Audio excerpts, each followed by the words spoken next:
Expansion through acquisition. Heritage Bank. Organic growth in the banking industry has its limits.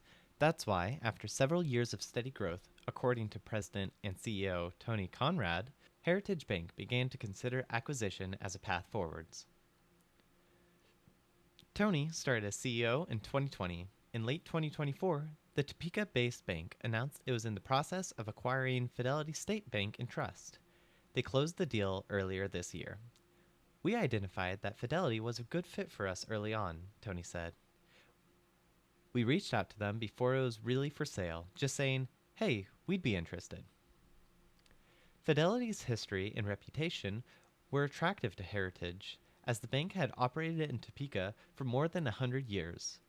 Both banks got their start in the capital city, amassing loyal customers across northeast Kansas. They've been here a long time. They know what they're doing. They take care of their customers, Tony said of Fidelity, which opened its doors in 1922 as Fidelity Savings State Bank. That was important to us, because that's how small banks survive, giving excellent customer service to people. Maybe we're not able to offer a few things that some big banks do, but we can really pick up the phone and talk to people and handle their problems. For Heritage Bank, founded in 2003, being able to onboard Fidelity's century-old banking experience was a win.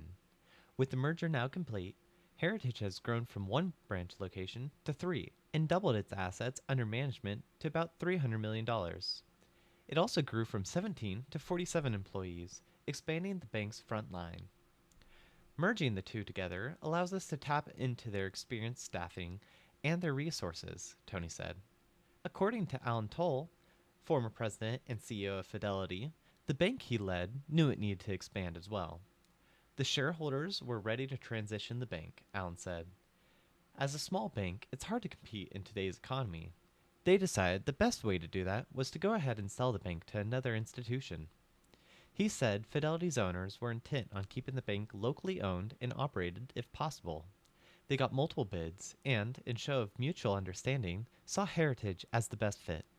It's really a perfect match, Alan said. Heritage has a similar outlook on how they deal in the community and how they work with customers.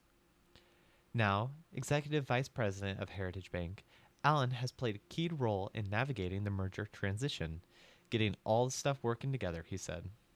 The banks use the same main processor, helping streamline some of the integration.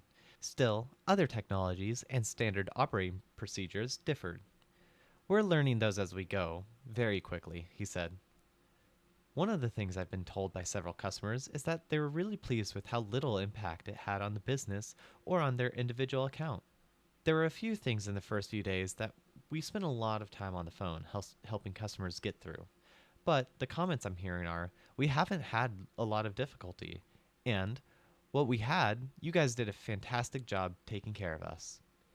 Ensuring customers feel cared for through this period of change is a key element of the success strategy, he added. People ask me how it's going, and I explain it to them this way, Alan said. It's kind of like standing on top of a snow-covered hill with your sled ready to go, and it looks nice and smooth. We jumped on our plastic sled, and we're flying down the hill and feeling every little bump. But we haven't hit any big rocks, haven't hit any trees, and haven't fallen off a cliff. So things are going really well.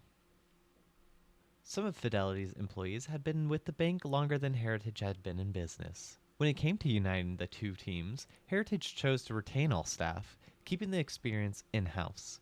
In most situations, that's not an option, Alan said. In this situation, they're also a bank that wants to grow. And though we probably have a few extra people today, we're going to grow into that pretty darn fast. He added that teams are getting along well, including at the executive level. They're working to develop a cohesive culture and come to terms with the new structure.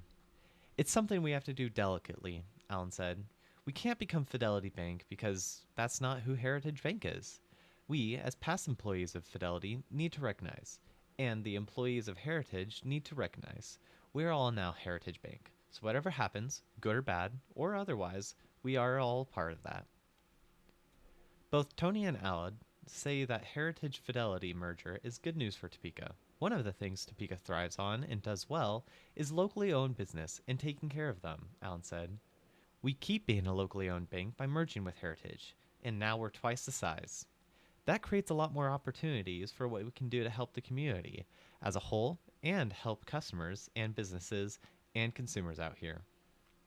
It also makes the new Heritage Bank a more competitive force in the region's banking market, Allen said, adding that they plan to be aggressive and grow. According to Tony, consolidation in the banking industry has been a trend in recent years. Heritage and, Heritage and Fidelity joining forces could mean more banking power for Topekans. I think it's good for Topeka to have options, Tony said, and two smaller banks join forces to be a little larger fish in the market and be able to provide more services and products to Topeka and Shawnee County is important. As far as what the move means for Heritage's future growth, the bank plans to enhance current products to better meet customer needs. They continue to be involved in the community, with staff serving on nonprofit boards and volunteering in their kids' schools. They also have a long-term plan in place to ensure a heritage evolves. We're looking to continue to grow, Tony said. If there are acquisition opportunities out there, we'll always explore those. Our owners are all in on this. They have been since day one in 2003. They want to see this be a legacy long term.